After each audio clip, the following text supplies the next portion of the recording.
नमस्कार. मी प्रवचनकार नलिनी दामले. माझा चॅनल लाईक करा, सबस्क्राईब करा, बेल आयकॉनवरती क्लिक करा आणि हा सगळा पाहिल्यानंतर तुमची मतं काय आहे ती मतपेटीत टाका आणि आपलं मत तिथे मांडा असं मी तुम्हाला विनंती करते. आज आपण दुष्काळग्रस्त भागाकडे जाणार आहोत. एका गावामध्ये जवळजवळ 12 ते 15 वर्ष दुष्काळ पडला होता. त्या दुष्काळामुळे सगळी जनता, केवळ जनताच नव्हे तर पक्षी, प्राणी, झाडं, गुरं, सजीव जे काय होते ते सगळे आपलं घर दार जागा सोडून इतस्ततः जिथे आपल्याला निवारा मिळेल, जिथे आपल्याला राहायला काहीतरी सोय मिळेल, पाणी मिळेल, अन्न वस्त्र मिळेल अशा ठिकाणी दूर दूर दूर दूर चाललेले होते. किती दिवस तरी असा संपूर्ण गाव जाता जाता ओसाड झाला आणि त्या गावामध्ये पाण्याचा थेंब नाही, अन्नाचा कण नाही आणि माणसाचं कुठेही दर्शन नाही. पशुपक्षी तर केव्हाच निघून गेले, काय मृत्युमुखी पडले, झाडं कोळमळून पडली, झाडं सगळी तुटून काहीच नाही, निर्जन वस्ती. पाणी नाही, हवा नाही, हवा असेल उजेड नाही, सगळीकडे कसं एकदम ओसाड प्रदेश झालेला. आणि अशा प्रदेशामधून सगळी जनता वाट फुटेल तिकडे चाललेली आहेत. जवळजवळ असं किती दिवस तरी चाललं होतं आणि फक्त त्या गावामध्ये एकच असं कुटुंब होतं. कुटुंब म्हणजे मुलं बाळं नव्हती, नवरा आणि बायको. त्यांना प्रश्न पडला होता की आता आपलं आहे कोण? मुलं बाळं लग्न कार्य होऊन आपापल्या गावी गेलेले आहेत, त्यांचा काही आपला हा नाही आहे. आपण आता ह्यातून कुठेही जायचं नाही. जसा दिवस येईल तसा दिवस काढायचा. एक दिवस मरण आलं तरी मरायचं, आज नाही उद्या मरायचंच आहे, एवढी त्यांची मनाची तयारी होती. आणि दुसरं असं की आपण ह्या गावात, या जन्मभूमीत, आपण या परिसरामध्ये, या वास्तूत आपण इतके वर्ष राहिलो आणि आता आपल्याला काही मिळत नाही म्हणून ती वास्तू सोडून जायची, तिथली जागा जुमला सोडून जायचा, तिथली सगळा परिसर सोडून जायचा. आता हे योग्य आहे का? अशा विचारांची ती मंडळी दोघंजणं होती, नवरा बायको. आणि दोघांचं एकमत होतं. तो म्हणाला, तू म्हणते ते बरोबर आहे, आपण आता काही कुठे जाऊया नको, जे काय होतं असेल ते होईल. आपल्या नशिबाने पाऊस पडला तर सगळे पुन्हा लोक येतील आणि पुन्हा पूर्ववत होईल असं आपण अपेक्षा करूया, आशा धरूया. असं त्याने विचार विनिमय केला आणि फक्त त्या गावामध्ये हे दोनच माणसं, नवरा आणि बायको, दोघंच जणं राहत होती. कितीतरी दिवस गेले, महिने गेले, पावसाचा कण नाही, कडक ऊन, इतकं कडक ऊन की घराच्या बाहेर पडणं अशक्य, पाण्याचा थेंब नाही. किती 12 वर्ष झाली तरी एक कणभर पाऊस पडलेला नाही. या दोघांनासुद्धा हे सगळं असह्य होत होतं. पण त्यांनी निश्चय केला होता, निश्चय केला आणि त्याप्रमाणे त्यांनी वागले. ठरलेलं होतं त्यांचं, पाऊस पडू दे न पडू दे, नामस्मरण करायचं आणि गप्पपणे बसायचं. काम नाही, धाम नाही, हाती नाही काम, मुखी म्हणे राम, हाती नाही काम, मुखी म्हणे राम. श्रीराम जय राम, जय जय राम, श्रीराम जय राम, जय जय राम, श्रीराम जय राम, जय जय राम असं सारखं ते म्हणत होते. परमेश्वराचं नाव घ्यायला मात्र ते विसरले नव्हते. ते असं म्हणे, हे परमेश्वरा काय रे केलं, काय रे आमच्यावरती प्रसंग आणलात, काय नाही, आपलं नशीब. परमेश्वराने काही केलेलं नाही आहे ही त्यांची मनोभावना होती. म्हणता म्हणता दिवस जात आहेत, वर्ष जात आहेत, काळ जातो आहे, आयुष्याचा काळ जातो, राम काऊ म्हणाना. अशा परिस्थितीत ते राम राम म्हणत दोघंही बसले होते. दोघांचं मत एकच होतं. कुणी असं म्हणत नव्हतं की आज आपण जाऊया का, आता घास झालं, कंटाळाला, काही अन्न नाही, पाणी नाही, पोटाला काही नाही, घास नाही, कसे जेवण काढायचं. दोघंही समाधानी होते. आणि एक दिवस ते गप्पा मारीत बसलेले असताना त्यांची बायको नवऱ्याला म्हणते, एरवी तिला तर काही नाहीच आहे, साठवण करायची येत नाही आहे, रांजणाने धुवायची नाही, वाळवायची नाही, नाही त्याच्यात काही कडधान्य भरायचं, धान्य भरायचं काहीच नाही. मग आज मी काय करते, ते आमची रांजण आहेत ना, ती पालथी घालून ठेवते, दुसरं काय करणार, त्याच्यात काहीच नाही आहे, मग उपचाणी तरी कशाला ठेवायची, घालून टाकूया उपरी. म्हणून ती स्वयंपाकघर आवरायला जाते. आणि आवरताना ते त्याच्यामध्ये पीठ ठेवत असत. पिठाचं रांजण तिने उचललं, त्या पिठाच्या रांजणाला एक खाली मोठं भोक पडलेलं होतं. त्या भोकातून तिथे एवढं सगळं पीठ सांडलेलं तिला दिसलं. तिला एवढा आनंद झाला. ती म्हणते, अहो अहो लवकर इकडे या, गंमत बघायला या. ती रांजण उचलते आणि त्यांना त्या पिठातनं गळलेलं, माठातनं रांजणातून गळलेलं पीठ दाखवते. अरे काय किमया आहे ही. ती ते पीठ गोळा करते आणि त्यांना खूप आनंद होतो की आज आपल्याला काहीतरी खायला मिळेल. ती ते पीठ हळगत गोळा करते. साहित्य सगळं होतं, चाळण बेळणी अमुक तमुक, ते काही गेलेलं नव्हतं दुष्काळ पडल्यामुळे. तिने चाळणीत घेतलं, पीठ चाळलं, स्वच्छ होतं आणि हाताने नुसतं कालते, पाणी नाही, कालवणार कसं, जोर काढून कालवते. थोडं जवळजवळ पीठ यायला लागलं आणि जवळजवळ 2 तास कालवल्यानंतर ते जरासं घट्ट झालं. आता म्हणाली, एवढं पीठ झालं आहे, त्याचे 3 भाग होते. 3 भाग म्हणजे 3 गोळे होते. 3 गोळे मी करते आणि भाकऱ्या भाजते. लाकडं होती, चूल पेटवलं, तवा चुलीवर टाकलं आणि पहिली भाकरी थापायला सुरुवात केली. पहिली भाकरी थापायला सुरुवात केल्यानंतर भाकरीला लावायला पाणी कुठे होतं, तशीच उलटी पुलटी केली. कधीतरी त्याचे तुकडे पडत होते, पण प्रेमाने करीत होती आणि तिची भाकरी छान तयार झाली. तिच्या दृष्टीने छान ताटात टाकली आणि अहो या, तुमची भाकरी तयार झाली आहे. तो म्हणाला, नको आपण दोघांनी एकदम खाऊ. नाही, पतिदेवाने आधी खायचं, तुम्ही खायला बसा, नंतर मग मी बघेन काय ते माझं. तो ऐकायला तयार नव्हता, पण शेवटी तिने आग्रह केला आणि म्हणाला, ठीक आहे. ह्या दोघांचा संवाद चाललेला असताना दारावरती एक साधू महाराज आले. ओम भवती भिक्षां देहि, ओम भवती भिक्षां देहि, ओम भवती भिक्षां देहि. माई वाढ ग काहीतरी. ती दोघंजणं बघतायत आणि त्या पतीने पत्नीला सांगून ती जी भाकरी त्याच्यासाठी केलेली होती ती त्याच्या झोळीत टाकली आणि त्याला नमस्कार केला आणि तो निघून गेला. पुन्हा दोघे उपाशी. दुसऱ्या दिवशी 3 भाकऱ्यांचं पीठ मिळालं होतं. दुसरी भाकरी केलं, तशीच अवस्था, ओम भवती भिक्षां देहि. तसंच झालं. तिसऱ्या दिवशी तिने भाकरी केली, आले ओम भवती भिक्षां देहि. तिने तिसरी भाकरी टाकली आणि त्यावेळेला काय झालं माहिती आहे, तिथे एक मुंगूस आलं होतं. तो तिसरा माणूस आला, त्याच्याबरोबर पाठीमागना असं मुंगूस तुम्हाला सगळ्यांना माहिती आहे. मुंगूस आलं. ते मुंगूस ना हे असतं, आम्ही लहानपणी म्हणतो, मुंगसा तोंड दाखव, तुला रामाची शपथ आहे. मुंगसाचं तोंड बघितलं ना की आपल्याला काहीतरी मिळतं, असं मला कुणीतरी लहानपणी सांगितलेलं. म्हणून आमच्या विहिरीच्या तिकडे असं मुंगूस फिरायचं, मग आम्ही त्याला असं म्हणायचो. तर ते मुंगूस आलं त्याच्याबरोबर आणि ते भाकरी करताना पाणी नव्हतं ना, ते पीठ सांडलेलं, ते त्याच्या एकाच बाजूच्या अंगाला लागलं.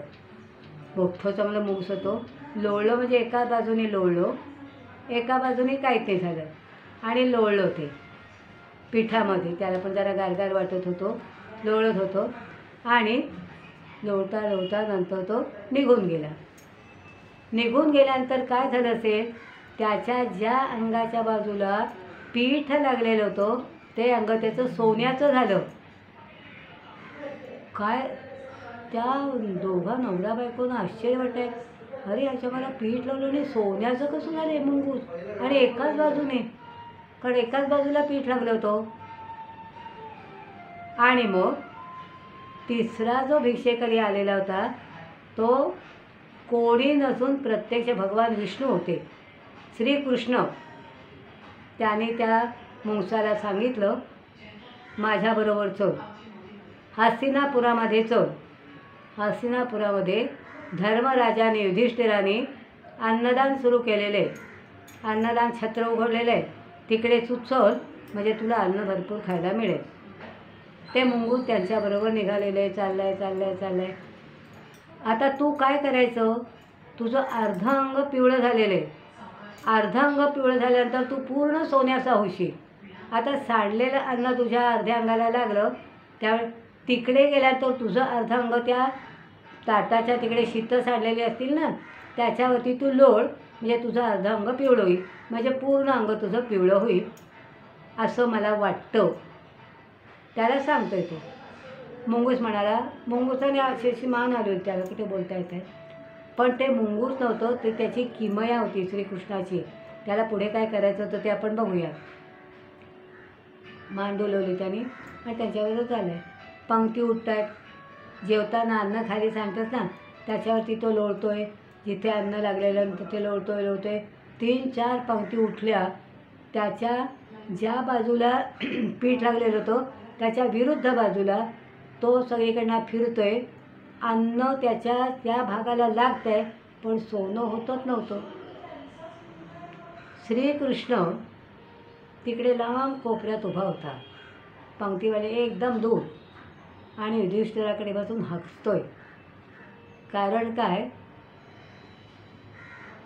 त्या मुंगसाचं अर्ध अंग नकळत पिवळं झालं सोनं झालं होतं, पण अर्ध अंग इतक्या फेऱ्या घालून इतके वेळा त्या अन्नामध्ये लोळून त्याचं अंग काही पिवळं होत नव्हतं. काय किमया आहे, श्रीकृष्णाचीच किमया होती सगळी. कारण काय होतं, या धृतराष्ट्र याने धर्मराजाने काय केलं होतं, त्याला खूप गर्व झाला होता.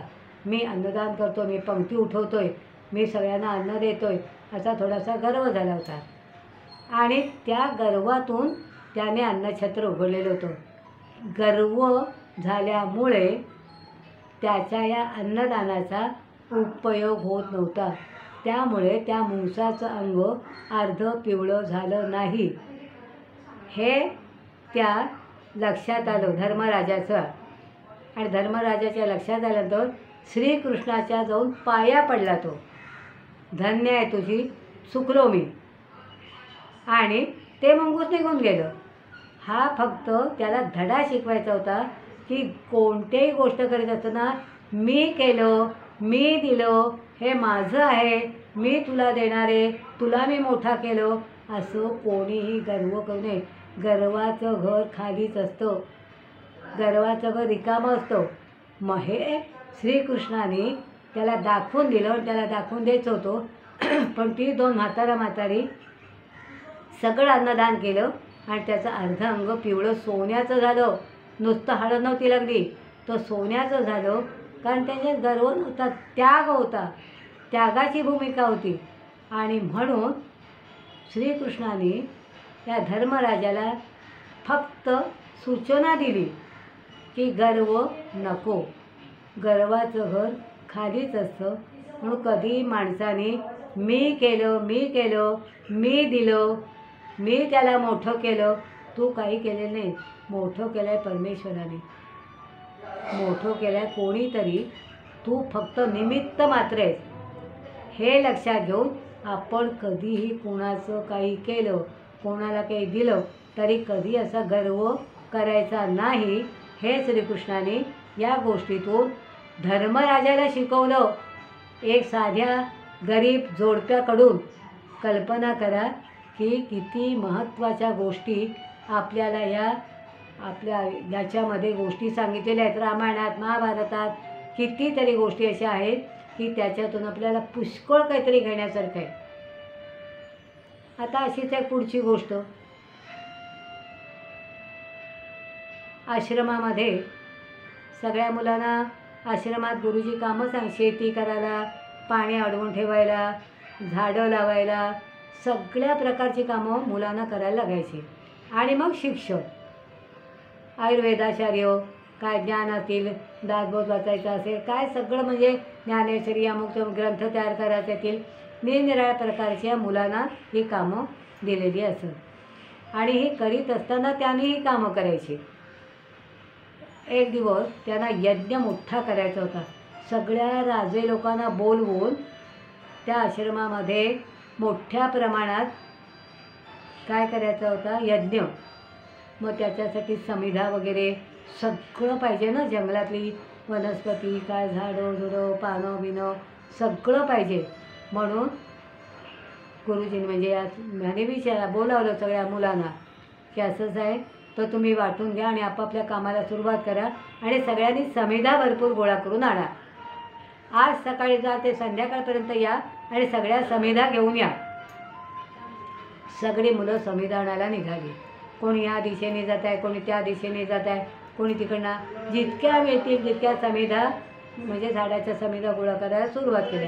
वड, पिंपळ, औदुंबर सगळ्या झाडांची समिधा गोळा करीत करीत काही मुलांना भूक लागली, काही मुलं स्वार्थ होते. एका मुलाला इतकी भूक लागली की त्याला काही थांबवेत ना भुकेमुळे.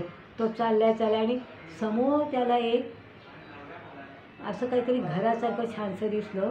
तो चालत तिथपर्यंत गेला आणि त्याने एका माणसाला विचारलं, इकडे काय चाललं आहे? तो म्हणाला, इथे अन्नछत्र चाललं आहे. मग मला जेवायला मिळेल का? अन्नछत्र कुणालाही असतं, तू जा. आणि तो समिधा घेऊन त्या अन्नछत्र तिथे चाललेलं होतं त्या आश्रमामध्ये असं बांधलेलं घर होतं. तिथे तो गेला. काही परवानगी वगैरे नव्हती. हातपाय धुतले, पानावर बसला, जेवला, पोटभर जेवला, नमस्कार केला आणि तिथून निघाला. निघत असताना त्याने काय केलं ते चालताय तिथे एक मोठं तळं होतं आणि त्या तळ्यामध्ये निरनिराळ्या रंगांची, निरनिराळ्या आकारांची अशी सुंदर कमळं, म्हणजे अशी कमळं आता आपल्याला बघायला पण मिळत नाही, अशी कमळं फुललेली होती मोठमोठाली. त्या एका कमळाने तो मुलगा मोहित झाला आणि तो पाण्यात उतरला आणि एक कमळ काढलं आणि ते गपचूपपणे जिथे समिधा ठेवलेल्या त्या पाठ्यात ते खोगीड असते ना त्याच्यात टाकलं.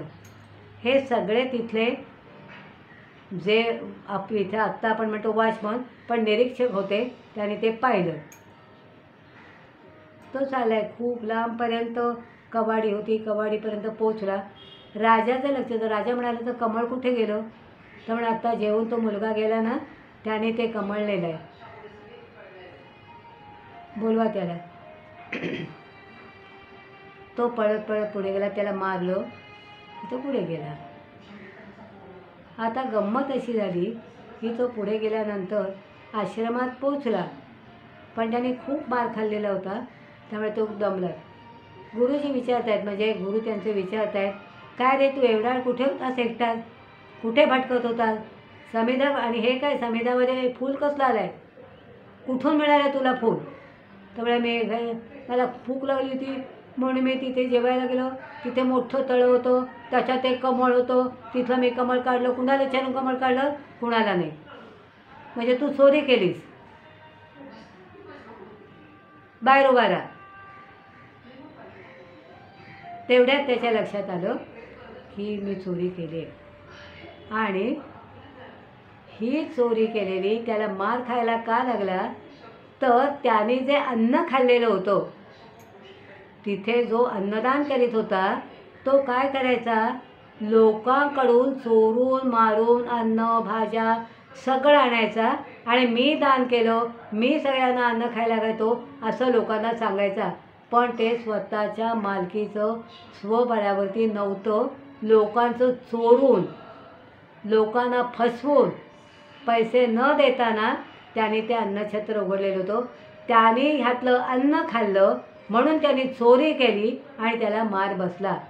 म्हणून त्या गुरुजीने म्हणजे गुरुनी सांगितलं की तू तिथे अन्न खाल्लं याचा परिणाम आहे, कारण ते चोरी करून मिळालेलं तुला ते अन्न होतं.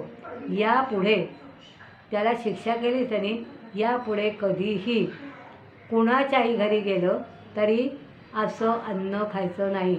म्हणून आपल्यालाही सांगते, म्हणजे आपणही असं करतो, तसं करतच नाही. आपण कुणाकडे तरी जातो आणि मग आपण कुणाकडे तरी पाणी मागतो, बाटली घेऊन जा ना पाण्याची, या जेवायला या, नको सांगायचं. कारण कोण कोणत्या उद्देशाने आपल्याला जेवायला देत आहे हे आपल्याला माहिती नसतं. माझ्यावर याचा एकदा प्रसंग आलेला होता, पण मी त्याचा निभावले. मी तो प्रसंग सांगत नाही तुम्हाला, कारण मग भयंकर होता तो. आणि म्हणून शक्यतो कुणाकडे खाऊ नये, पिऊ नये आणि शक्यतो जाऊ नये. कामापुरतं जावं, काम काय असेल ते करावं, लगेच घराच्या बाहेर पडावं. घ्या हो चहा घ्या, घ्या, नको मी आत्ताच पिऊन येईल. जेवून जात आहे का? छे माझ्या पोटात जागाच नाही आहे. काहीतरी सांगावं आणि पळवाट काढावी, हे लक्षात ठेवा. कारण कुठल्याही उद्देशाने कोण काय आपल्याला देत आहे हे सगळी तशी नसतात. 100रातली 10च असतील, पण तिथे आपण काहीतरी करतो आणि आपल्याला ते भोवतो. म्हणून शक्यतो पाण्याची बाटली आपल्याबरोबर न्यावी. काही लोक कुणाकडे पाणी पित नाहीत बघा, पाण्याची बाटली असते त्यांच्याकडे. चांगलं आहे, पाणी पिऊ नये, अन्न कधी का म्हणून खावं लोकांकडचं. परान्न, त्याला परान्न म्हणतात. परान्न कधी खाऊ नये. पर म्हणजे दुसरं, अन्न म्हणजे अन्न. परान्न कधी खाऊ नये. आणि म्हणून परमेश्वराने ते सांगितलं आहे, तुम्ही कमवा, तुम्ही पिकवा, तुम्ही कष्ट करा आणि जे कष्ट कराल त्यातून जे पिकेल, जेवढं पिकेल, जसं पिकेल तसा त्याने त्याचा उपभोग घ्यावा. दुसऱ्याला लुबाडून, दुसऱ्याकडे चोरी करून, दुसऱ्याला मारून मुटकून, त्याच्याकडनं पैसे काढून कधीही कोणतीही गोष्ट, अन्नच असं नव्हे, कोणतीही गोष्ट आपण त्याच्याकडून घ्यायची नाही. आणि शक्यतो आपलं कुणाला आपण द्यायचं नाही, हेही लक्षात ठेवा. आपण अन्नदान करायचं, पण योग्य व्यक्तीला अन्नदान करायचं. आणि अशा पद्धतीने ती 2 माणसं, त्यांच्या घरामध्ये अन्न नव्हतं, एवढी ती पुण्यवान भाग्यवान होती की एवढ्याच सांडलेल्या पिठाने मुंगुसाचं अर्ध अंग सोन्याचं झालं. जे केवढी ती भाग्यवान, परमेश्वराची लाडकी, जणू काही परमेश्वरच, आणि परमेश्वरच त्यांना भेटायला आला होता, भगवान श्रीकृष्ण. त्याची परीक्षा बघितली आणि मुंगसाला घेऊन तिकडे हस्तिनापुरामध्ये गेले. आणि काय झालं ते आपण पाहिलं. आज आपण हे 2 व्हिडिओ पाहिले. माझा लाईक सगळ्यांनी लक्षात घ्या की हा जो व्हिडिओ पाहिलेला आहे त्याच्या कॉमेंट्स काय असतील त्या तुमच्या बॉक्समध्ये टाका आणि सबस्क्राईब करायला विसरू नका. नमस्कार.